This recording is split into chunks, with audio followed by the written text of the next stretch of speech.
السلام علیکم ورحمۃ اللہ وبرکاتہ۔ آج آپ کے سامنے ایک چھوٹا سا وظیفہ پیش کرنا چاہتے ہیں، جو وظیفہ نبی مکرم شفیع دو عالم صلی اللہ علیہ وسلم جب بھی کوئی کام سخت تکلیف پریشانی میں ڈال دیتا تو آقا علیہ الصلوۃ والسلام وہ وظیفہ وہ دعا پڑھا کرتے تھے۔ آپ بھی جب کسی مشکل کسی پریشانی میں ہوں تو یہ دعا پڑھیں، یہ وظیفہ کریں، اللہ تعالیٰ آپ کی بھی مدد فرمائے گا۔ ایمان کامل ہونا چاہیے بس۔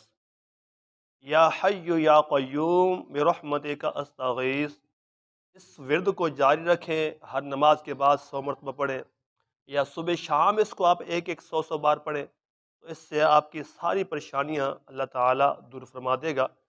حضور فرماتے ہیں کہ اے زندہ اور ہمیشہ رہنے والی، تیری رحمت کے وسیلے سے تیری مدد چاہتا ہوں۔